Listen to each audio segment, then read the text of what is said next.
বাংলাদেশ থেকে বাড়ি ফিরছে ভারতীয় ছাত্ররা। বীরভূমে ফিরলেন তামান্না। পরিবার ছিল আতঙ্কিত, চিন্তিত। বাংলাদেশ থেকে বাড়ি ফিরলেন বীরভূমের তামান্না পারভিন। বাংলাদেশের সরকারি চাকরিতে সংরক্ষণ ব্যবস্থার সংরক্ষণের দাবিতে আন্দোলনের ফলে অগ্নিগর্ভ পরিস্থিতির জন্য বাড়ি ফিরে এলেন তামান্না।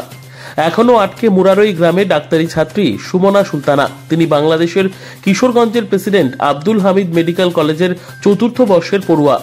বেশ কয়েকদিন ধরে বাংলাদেশে আন্দোলন চলছে, শতাধিক প্রাণ গিয়েছে, দেশ জুড়ে সেনা নেমেছে, ঘোষিত হয়েছে কারফিউ। তারপরেও অশান্তি থামেনি। যদিও রবিবার বাংলাদেশের সুপ্রিম কোর্ট সংরক্ষণের সংস্কারের পক্ষে রায় দিয়েছেন। কিভাবে সেই সংরক্ষণ হবে তারও রূপরেখা তৈরি করে দিয়েছেন সেই দেশের সর্বোচ্চ আদালত।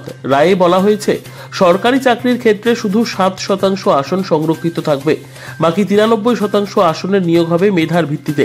পাশাপাশি আন্দোলনকারী ছাত্রছাত্রীদের শিক্ষা প্রতিষ্ঠানে ফিরে যেতে বলেছেন আদালত। তামান্না কাঞ্চনজঙ্ঘা এক্সপ্রেস বীরভূমের রামপুরহাট স্টেশনে নামেন। তিনি আমাদের জানান, ওই ভয়াবহ পরিস্থিতি কাটিয়ে নিজের বাড়ি ফিরতে পেরে অনেকটাই খুশি সে। পড়াশোনার সূত্রে সে বাংলাদেশের কুমিল্লা গ্রামের ময়নামতি মেডিকেল কলেজে থাকতেন। সেখান থেকে কলেজ কর্তৃপক্ষের সহযোগিতায় আগরতলা বর্ডার পার করে গতকাল কাঞ্চনজঙ্ঘা এক্সপ্রেসে চাপেন, আর তারপরই আজকে তিনি বীরভূমের রামপুরহাটে ফেরেন।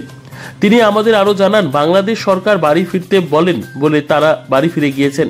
তবে আগামী দিনে কলেজ খুললে আবার তারা বাংলাদেশ ফিরে যাবেন পড়াশোনার জন্য। অবশ্যই ভালো লাগছে, বাড়ি ফিরে আমি একটা রেহাই পাচ্ছি, যে নিঃশ্বাস একটা, যে হ্যাঁ আমি আমার নিজের দেশে আছি, ওই সব থেকে দূরে, ওই সব ঝামেলা থেকে দূরে। অবশ্যই ভালো লাগছে। পরিস্থিতি বলতে মানে আমার চোখে দেখা পরিস্থিতি আমাদের নেই, কারণ কি আমাদেরকে যেহেতু বেরোতে একদমই মানা করা হয়েছিল। তো আমার কানে শোনার যদি পরিস্থিতি বলি, তাহলে মানে স্টুডেন্ট মানছে না, ওখানে ভারতীয় বা বিদেশি কিছু মানছে না। অ্যাটাক করার সময়তে ওরা কিছু শুনছে না, মানে দেখছে না যে ভারতীয় কি বিদেশ, মানে বাংলাদেশে যারা দেখছে না। আর অবশ্য আমাদের ইন্টার্ন ডক্টরও মারা গেছে ওখানে, মানে ফরেনার আর কি, ভারতীয়।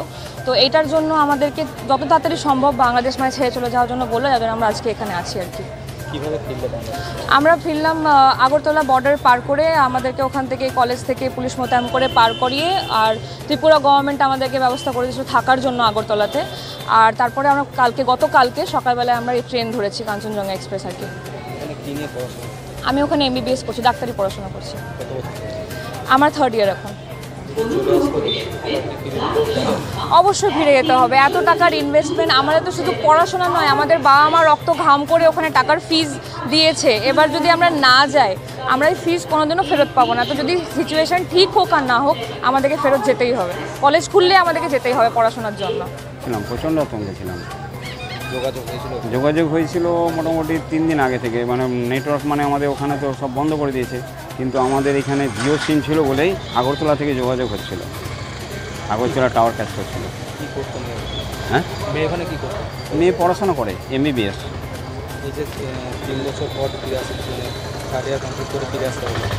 হ্যাঁ, যদি পরিস্থিতি ভালো থাকে তাহলে চেষ্টা করবো পাঠাবার।